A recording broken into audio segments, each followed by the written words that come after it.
Welcome to my channel students. आज के इस वीडियो में हम डिस्कस करने वाले हैं पॉलिटिकल साइंस का जो पार्ट 1 है, India politics in Indian since independence. इसका पहला चैप्टर आज हम डिस्कस करने वाले हैं।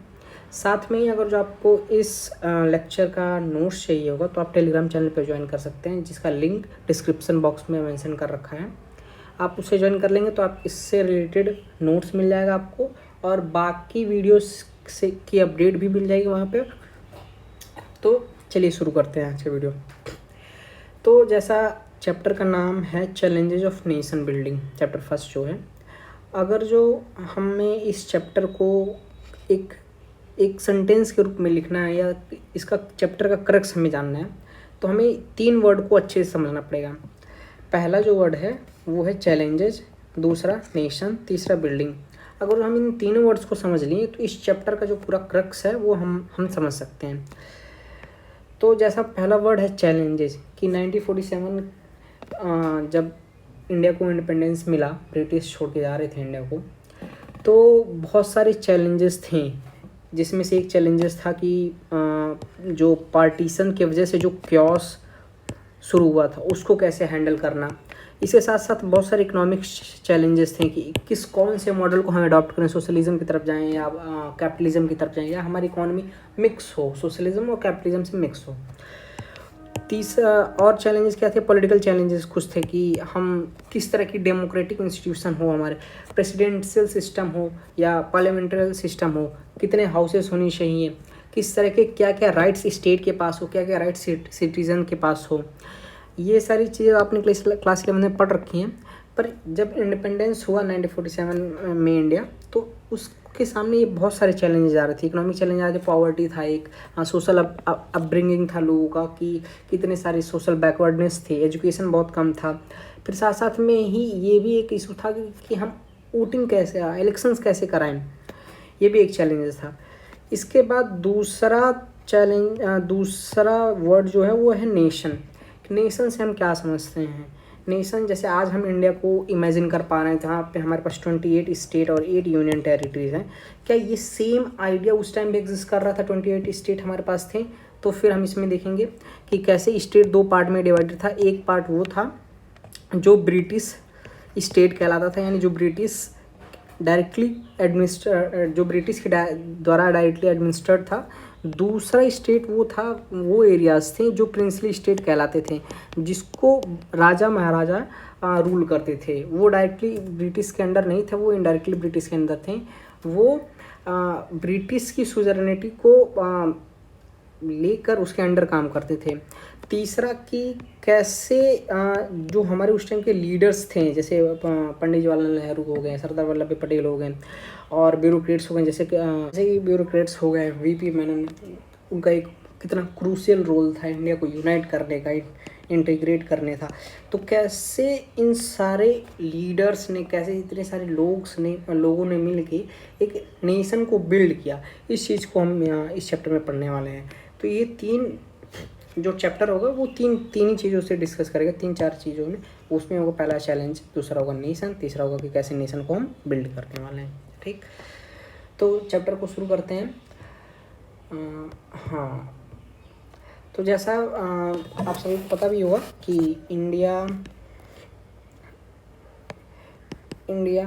इंडिपेंडेंस 1947 15 अगस्त को हुआ।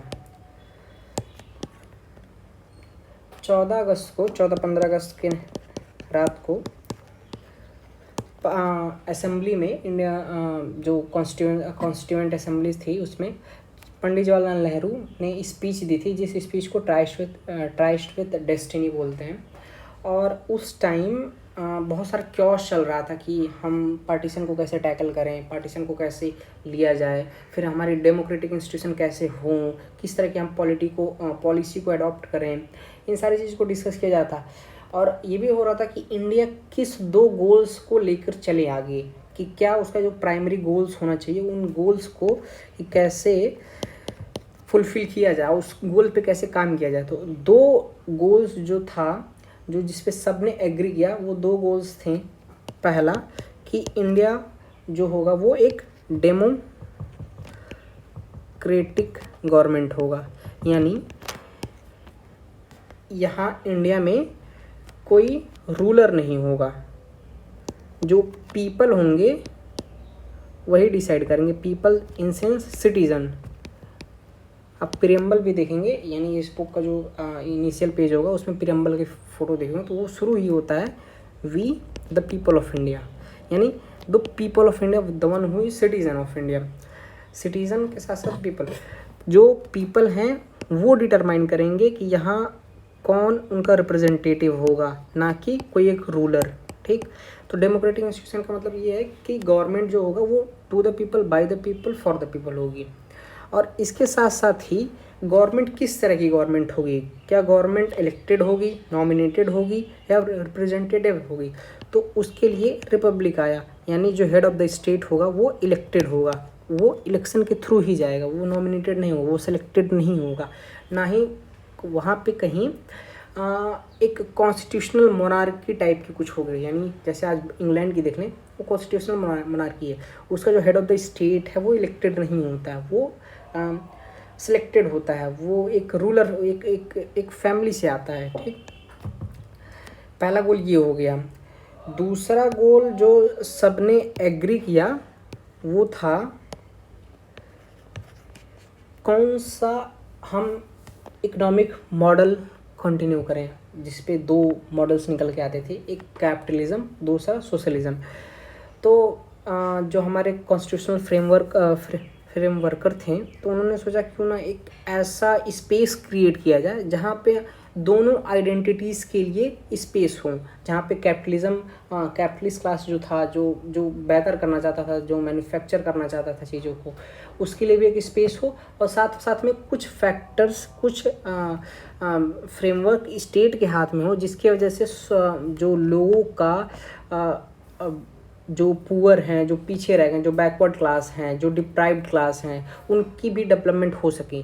तो दूसरा गोल जो सबने एग्री किया वो था गुड फॉर ऑल, यानी सबके वेलबींग के लिए,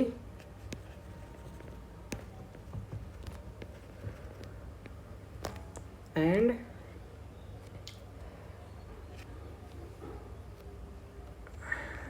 सोशल डेवलपमेंट ऑफ पीपल।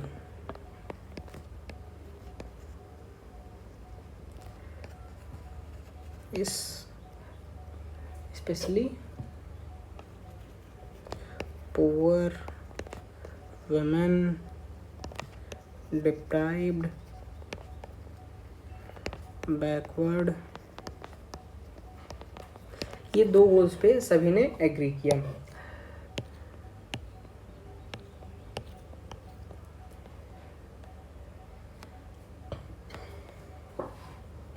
अब ये तो दो गोल्स क्लियर हो गए। अब इसके साथ साथ ही हम देखते हैं कि जब इंडिया इंडिपेंडेंस हुआ तो इसके साथ साथ बहुत सारे चैलेंजेस, बहुत सारी डिफ़िकल्टीज़ आए, क्योंकि फ्रीडम सिर्फ हमें एक पॉलिटिकल फ्रीडम नहीं मिली थी, उसके साथ साथ पार्टीशन भी इंडिया को मिला था, जिसको एक बहुत बड़ा चैलेंजेस था, जिसको इंडिया टैकल नहीं कर पाया। आज भी उसके हमारे पास ऐसे ऐसे लोग हैं जो उस चीज़ को आज भी सफ़र कर रहे हैं। तो जो सेकंड पॉइंट है, हम ये देखेंगे कि क्या क्या चैलेंजेस थे इंडिया के पास उस टाइम, इंडिपेंडेंस टाइम के बाद क्या क्या चैलेंजेस इंडिया ने, किस किस तरह के चैलेंजेस इंडिया फेस कर रहा था। तो बेसिकली इस चैप्टर को पढ़ने के बाद हमें क्लियर आइडिया मिल जाता है कि हमारे पास तीन तरह के चैलेंजेस थे। पहला कि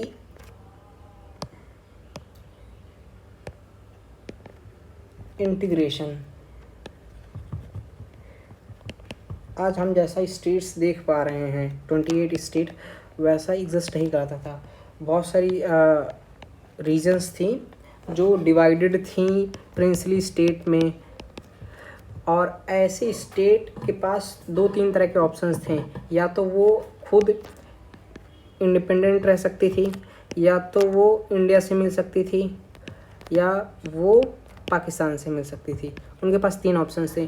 तो ये बहुत बड़ा एक चैलेंजेस था, एक ऑब्स्टिकल्स था इंडिया की पॉलिटी, इंडिया की कॉन्स्टिट्यूशन के साथ, कॉन्स्टिट्यूशनल असेंबली के सामने, कि कैसे वो अपने एरिया, अपने बाउंड्री के अंडर जितने भी स्टेट हैं उसको इंडिया में लाया जाए।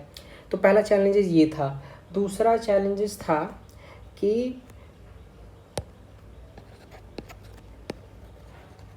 डेमोक्रेटिक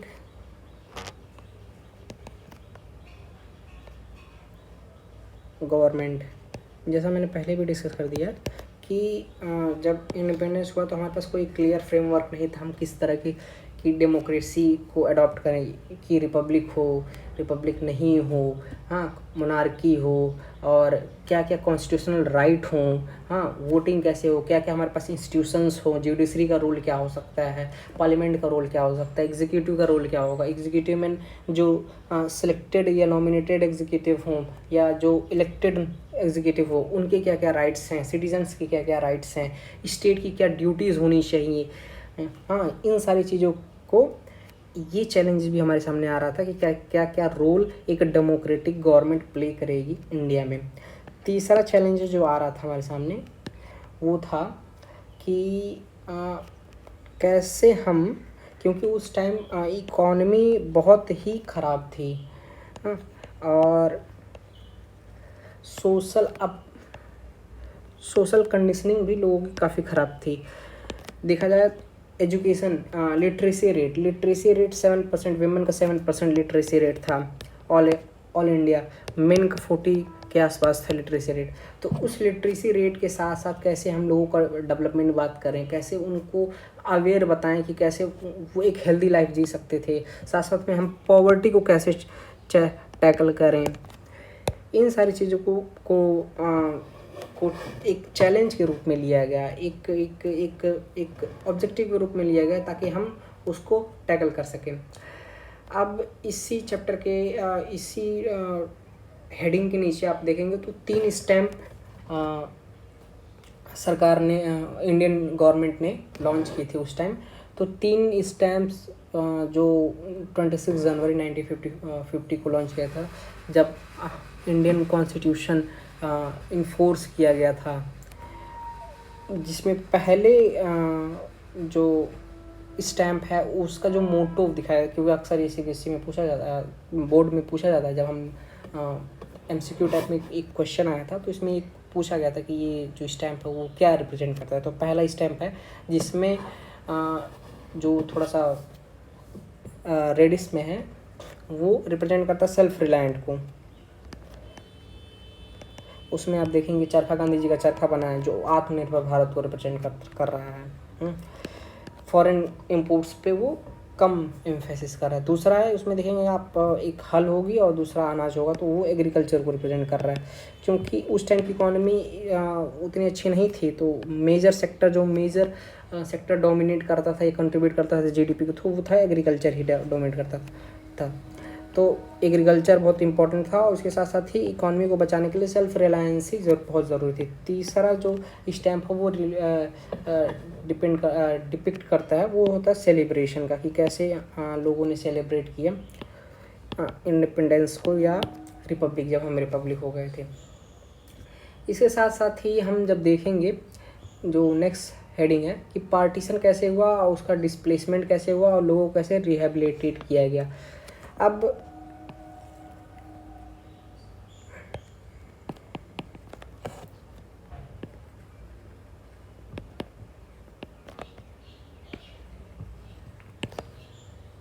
क्योंकि पार्टीशन जब हुआ था तो लोग अपने घर छोड़ के, जो मुस्लिम्स होते थे वो इंडिया छोड़ के पाकिस्तान जा रहे थे, जो पाकिस्तान में हिंदू सिख जिन्हें डर लग रहा था कि वो वहाँ पे उनकी सिक्योरिटी सही नहीं है, या उन्हें मार दिया जाएगा। तो ये दोनों तरफ से ऐसा था कि वो अपने घरों को छोड़ के वो उस जगह जा रहे थे जहाँ उन्हें सिक्योर फील हो रहा था। जैसे मुस्लिम पाकिस्तान जा रहे थे और बहुत सारे हिंदू सिख पाकिस्तान से इंडिया आ रहे थे। सेम ऐसे बंगाल का एरिया था, बंगाल और पंजाब दोनों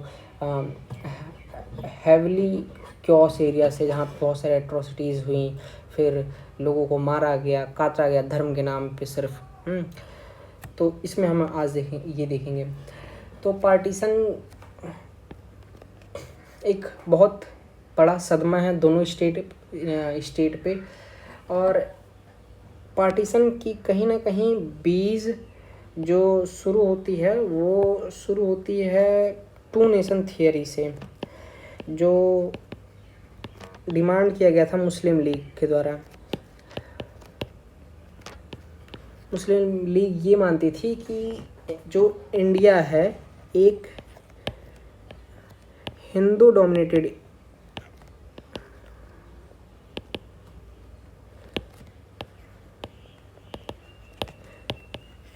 इंडिया जो है वो एक हिंदू डोमिनेटेड नेशन है, तो वहाँ पे मुस्लिम्स के लिए एक इक्विटेबल राइट्स नहीं होगा कि वो एक इक्वल उन्हें इक्वल ट्रीट नहीं किया जाएगा, ऐसा मुस्लिम लीग के लीडर्स को लगता था। और कहीं ना कहीं वो इसी भाव से वो डिमांड कर रहे थे कि मुस्लिम्स का एक अलग नेशन होना चाहिए जिसमें वो मुस्लिम को वो राइट्स दे पाएँ जो उन्हें इंडिया में नहीं मिलता था। इसके लेकर उन्होंने टू नेशन थियरी की डिमांड की, जिसमें से उन्होंने बोला कि एक पाकिस्तान होगा जो मुस्लिम के लिए होगा और एक इंडिया होगा जिसमें हिंदू जो ऑलरेडी रह रहे थे। तो इनिशियल में कांग्रेस ने इस मुस्लिम लीग के इस डिमांड को उतना ध्यान नहीं दिया, पर जैसे जैसे 1946 आता गया ये डिमांड बहुत तेज़ी से पकड़ता गया, लोगों को ये मैनिपुलेट करता गया। फिर उसके बाद इसके वजह से कितने सारे वायलेंसेस शुरू हुए और फिर इसमें ब्रिटिश का थोड़ा बहुत सपोर्ट मिला, जिसके वजह से आज हम भारत के 3 हिस्से देख पाते हैं। एक ईस्ट पाकिस्तान जिसे अब हम पाकिस्तान कहते हैं, एक जिसे हम बांग्लादेश कहते हैं, और दूसरा वेस्ट पाकिस्तान जिसे हम पाकिस्तान कहते हैं आज। ठीक, और इंडिया 2 कंट्रीज़ में डिवाइड हुआ, इंडिया और पाकिस्तान।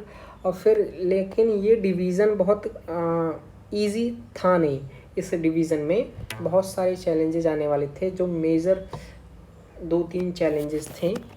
पहला चैलेंज ये था कि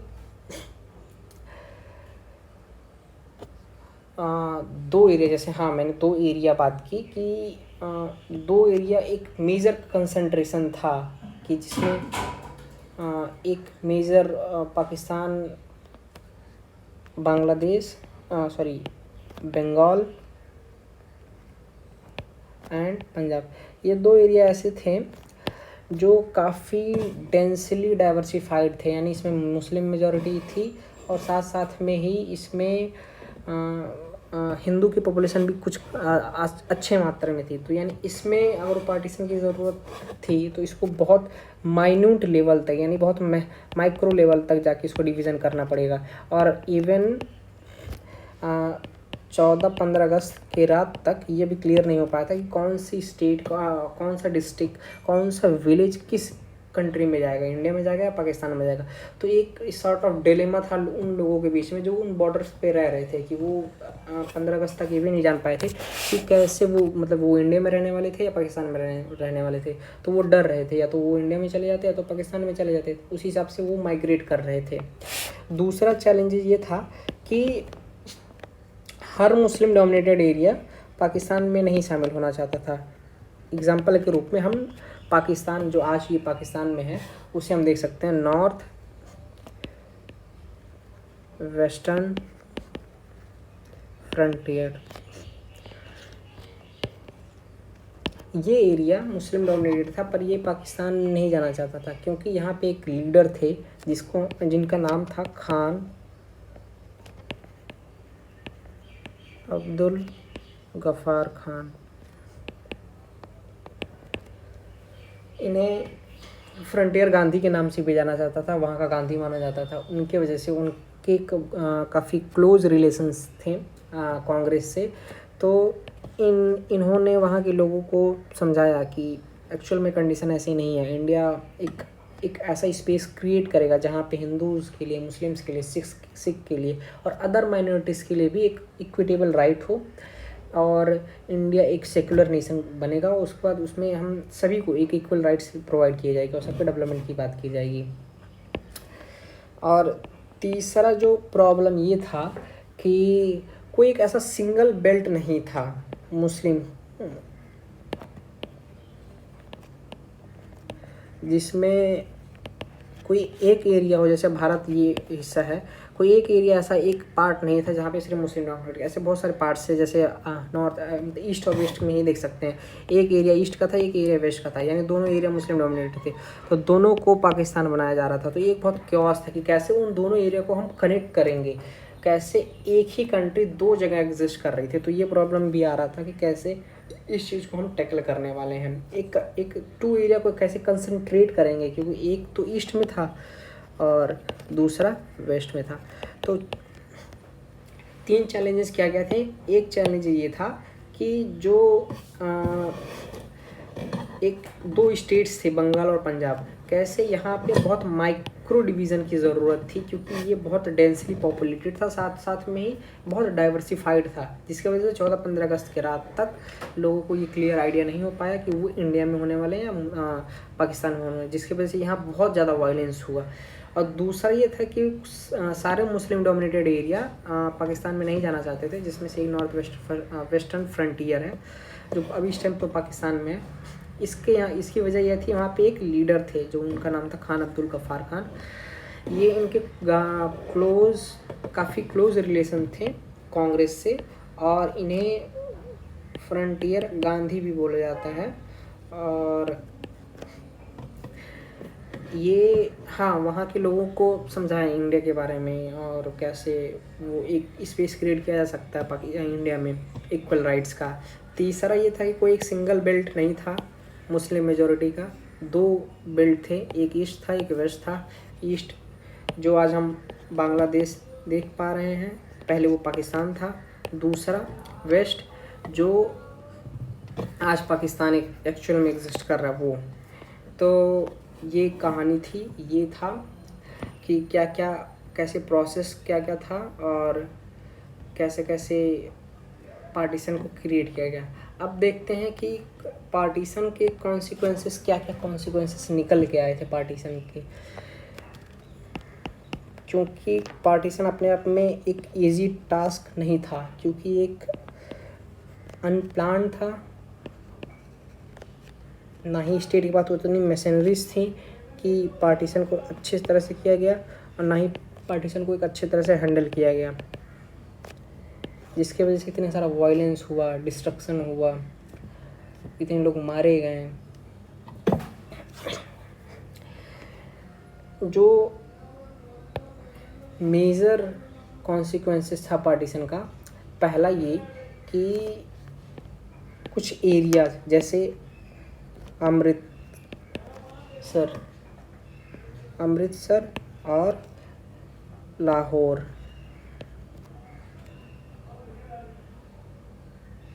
कोलकाता, ये 3 एरिया, ये पंजाब में है, ये पाकिस्तान में है, ये बंगाल में है आज के। ये 3 एरिया कैसे कम्युनल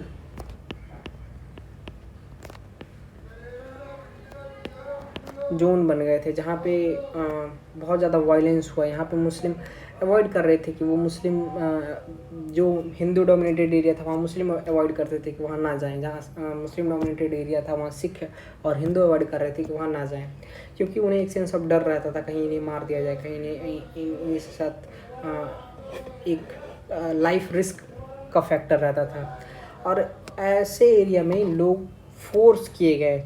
दूसरा कॉन्सिक्वेंस ये था कि लोगों को फोर्स किया गया कि वो अपना घर छोड़ दें।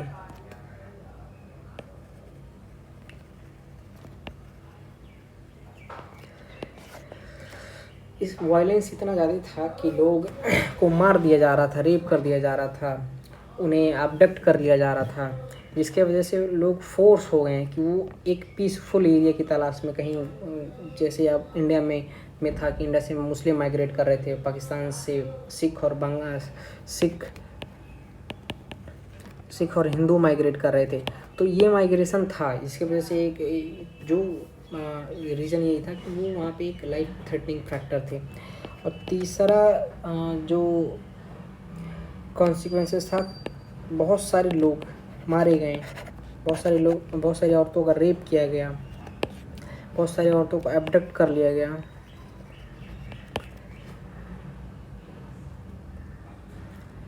तो तीसरा कॉन्सिक्वेंस ये था कि बहुत सारे औरतों का रेप किया गया, अबडक्ट किया गया, मार दिया गया, उनके घर से उनको अलग कर दिया गया। और कॉन्सिक्वेंसेस क्या हो सकते हैं? फोर्स मैरिज,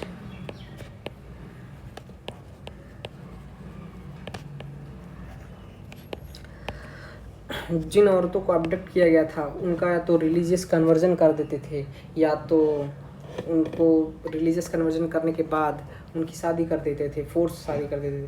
तो स्टेट ने उस टाइम एक एक्ट लाया था जिससे ये था कि अगर जो कोई फोर्स रिलीजियस कन्वर्जन है या फोर्स मैरिज है तो स्टेट उसको रिकॉग्नाइज नहीं करेगा या उसको राइट्स नहीं मिलेंगी जो बाकी मैरिज को मिलते थे। और कॉन्सिक्वेंसेस क्या क्या थे? और कॉन्सिक्वेंसेस थे जैसे पार्टीशन सिर्फ ये इस पॉलिटिकल डिवीज़न भी था। पॉलिटिकल डिवीज़न इन सेंस कि सिर्फ पार्टीशन लोगों का नहीं हुआ था, सिर्फ पार्टीशन ज़मीन का नहीं हुआ था, सिर्फ पार्टीशन मशीनरीज का नहीं हुआ था, पार्टीशन हुआ था फाइनेंशियल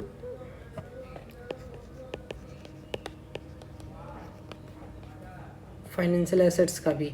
इवन जो चेयर्स थे पार्लियामेंट में, जो बुक्स थी, जो बैंड्स थे, उन सारी चीज़ों का भी डिवीज़न हुआ था। सब कुछ इवन रेलवे एम्प्लॉयज़ को डिवाइड कर लिया गया था। Instrument, musical instrument, paper clip, typewriter, chair, table, बहुत सारी चीज़ों को डिवाइड कर लिया गया था। तो सिर्फ पार्टीशन लोगों तक ही सीमित नहीं था, पार्टीशन बहुत माइन्यूट चीज़ों तक गया था। और अगर जो इसका देखा जाए कि इसका रिस्पांस कैसे कैसे दिया गया था, उस टाइम के जो फिल्म मेकर्स थे, उस टाइम के जो पोएट्स थे, उन्होंने इसको बोला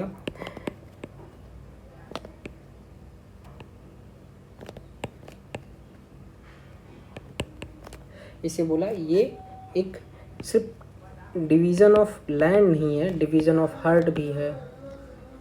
क्योंकि इसका जो कॉन्सिक्वेंसेस था इतना बुरा था, इतना ऐसा था कि करीबन 5 से 10 लाख लोगों को मार दिया गया। और एक इंडिया से ट्रेन जाती थी पाकिस्तान पे, तो वो पूरी ट्रेन लोगों से भरती, तो यहाँ लोगों थी, फिर वहाँ तक पहुँचते पहुँचते वो ट्रेन पूरी लाशों से भर जाती थी। सेम वही होता था, पाकिस्तान से जब ट्रेन आती थी तो वहाँ पे वो लोग वहाँ बैठते थे, फिर रास्ते में उनको मार दिया जाता था। यहाँ पे ट्रेन से पूरी खून ही ट्रेन में भरे रहते थे। तो इसके वजह से इन्होंने जो फिल्म मेकर्स थे उस टाइम के पोएट्स थे, उन्होंने कहा ये डिवीज़न ऑफ हार्ट है।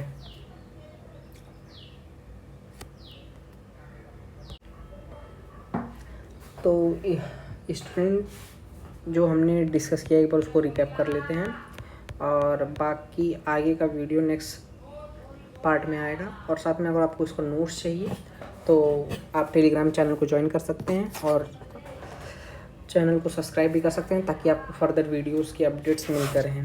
तो हमने आज देखते हैं हमने क्या क्या आज की क्लास में डिस्कस किया। हमने डिस्कस किया कि क्या क्या चैलेंजेस थे, नेशन से हम क्या समझते हैं, कैसा नेशन आज है, कैसा नेशन उस टाइम था, और नेशन बिल्डिंग से हम क्या समझते हैं।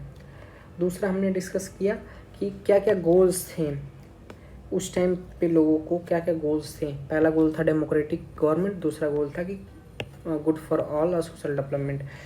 फिर उसके बाद हमने देखा कि क्या क्या चैलेंजेस थे। उस समय 3 चैलेंजेस हमारे पास सामने निकल के आ रहे थे। पहला इंटीग्रेशन ऑफ टेरिटरीज, दूसरा डेमोक्रेटिक गवर्नमेंट, और तीसरा डेवलपमेंट ऑफ ऑल, वेलबींग। और उसके साथ साथ ही हम ये भी डिस्कस किए कि जो 3 स्टैम्प सरकार ने रिलीज़ किए थे 26 जैन को, उनका मतलब क्या क्या था। पहले का सेल्फ रिलायंट था, दूसरे का जो ऑब्जेक्टिव था वो एग्रीकल्चर था, तीसरा का सेलिब्रेशन था। उसके साथ साथ हमने देखा कि पार्टीशन कैसे हुआ, उसमें डिस्प्लेसमेंट क्या क्या था, कैसे हुआ, और रिहेबिलिटेशन कैसे सरकार ने की। जिसमें हमने बात की मुस्लिम लीग की बात की, उसकी आइडिया की बात की, 2 नेशन थियरी, कैसे कांग्रेस ने इनिशियल डेज में इसको रिजेक्ट किया, उतना ध्यान नहीं दिया, जिसकी वजह से इसको एक स्पेस एक एम्प्टी स्पेस मिल गया, जिसकी वजह से ये डेवलप कर सका। दूसरा कि कैसे आइडिया एग्जिस्ट आया कि हिंदू जो है वो सिर्फ हिंदू डोमिनेटेड एरिया नेशन है, और इसलिए इसमें मुस्लिम की स्पेस या इक्वल राइट्स की बात नहीं हो सकती, और सेपरेट नेशन की बात की गई मुस्लिम के लिए। उसके साथ साथ ही हमने देखा कि पार्टीशन एक इजी टास्क नहीं था। इसके साथ साथ बहुत सारे चैलेंजेस निकल के हैं पार्टीशन से भी, जिनमें से 3 जो मेजर चैलेंजेस थे कि पहला एक कि कोई जो 2 स्टेट थे बंगाल और पंजाब, वो इतने डाइवर्सिफाइड थे कि इसको एक बेस हम ऊपर से ही नहीं, जो जो नेशन को डिवाइड करने का काम दिया गया था उसको बहुत माइक्रो लेवल तक यानी डिस्ट्रिक्ट लेवल तक, विलेज लेवल तक जाके इसमें डिवाइड करने की ज़रूरत थी, क्योंकि इसमें बहुत एरिया ऐसे थे जो डोमिनेटेड मुस्लिम डोमिनेटेड थे, सेम एक हिंदू डोमिनेटेड एरिया था। तो बंगाल और पंजाब एक बहुत क्रूशियल था, यानी 14-15 अगस्त के रात तक इवन 1947 में ये क्लियर नहीं हो पाया था कि कौन सा एरिया किस जगह जाएगा। दूसरा पॉइंट ये देखिए, सारे मुस्लिम डोमिनेटेड एरियाज़ पाकिस्तान को ज्वाइन नहीं करना चाहते थे, जिनमें एक नॉर्थ वेस्टर्न फ्रंटियर था पाकिस्तान का, जो इस टाइम पाकिस्तान में है। और इसके वजह के पीछे रीज़न ये थी कि खान अब्दुल गफ्फार खान एक जो प्रोमिनेंट लीडर थे उस टाइम के, वो गांधी के सपोर्टर थे, जिसके वजह से उन्हें फ्रंटियर गांधी भी बोला जाता है। और इनके कांग्रेस से अच्छे रिलेशन थे, इसलिए वो इस चीज़ को फेवर कर रहे थे कि इंडिया को एक यूनाइट इंडिया होना चाहिए, डिवाइडेड इंडिया नहीं होना चाहिए। तीसरा चैलेंज ये था, कोई एक सिंगल बेल्ट नहीं था मुस्लिम डोमिनेटेड एरियाज़ का, इन 2 पार्ट में डिवाइड था, एक ईस्ट में एक वेस्ट में। तो एक इशू ये रहा था कि इन दोनों को कनेक्टिविटी कैसे प्रोवाइड की जाएगी, इन दोनों को एक कनेक्टिव कैसे रखा जाएगा, ये चैलेंज था। तीसरा हमने देखा कि पार्टीशन हुआ, तो पार्टीशन के क्या क्या कॉन्सिक्वेंसेस थे, जिसमें से पहला कॉन्सिक्वेंसेस था कि अमृतसर और लाहौर कोलकाता एक कम्युनल जोन बन गया था, जिसमें बहुत सारा रेप, वायलेंस, किलिंग, मर्डर सब कुछ हो रहा था। दूसरा था कि लोगों को फोर्स किया गया अपने घर छोड़ने के लिए, उनको बाइंड किया गया। किस तरह सिख हिंदू माइग्रेट कर रहे थे पाकिस्तान से, मुस्लिम माइग्रेट कर रहे थे इंडिया से। तीसरा कॉन्सिक्वेंस ये था कि कैसे 5 से 10 लाख लोगों को मार दिया गया, कितनी औरतों को रेप किया गया, अपडेट कर लिया, इनका फोर्स कन्वर्जन हुआ, फोर्स मैरिज हुआ, ये एक कॉन्सिक्वेंसेस था। तीसरा आखिरी कॉन्सिक्वेंसेस ये है कि ये सिर्फ डिवीज़न ऑफ पीपल्स नहीं था, सिर्फ लोगों का डिवीज़न नहीं था, सिर्फ ज़मीन का डिवीज़न नहीं था, डिवीज़न बहुत माइन्यूट चीज़ों को लेकर भी हुआ था, जैसे चेयर, टेबल, टाइपराइटर, पेन और भी बहुत सारे फाइनेंशियल एसेट्स का डिवीज़न था। और इसका रिस्पांस, इस पार्टीशन को रिस्पांस कैसे किया उस टाइम पे जो कंटेम्प्रेरी राइटर्स थे, कंटेम्प्रेरी पोएट्स थे, कंटेम्प्रेरी फिल्म मेकर्स थे, उन्होंने इसको बोला कि ये डिवीज़न ऑफ हार्ट है, सिर्फ डिवीज़न ऑफ पीपल नहीं, डिवीज़न ऑफ हार्ट है। तो आज की वीडियो में इतना ही, नेक्स्ट पार्ट के लिए इंतज़ार कीजिए। नेक्स्ट पार्ट में हम बाकी जो रेस्ट पोर्शन बचा हुआ है उसको हम डिस्कस करेंगे। Thank you students.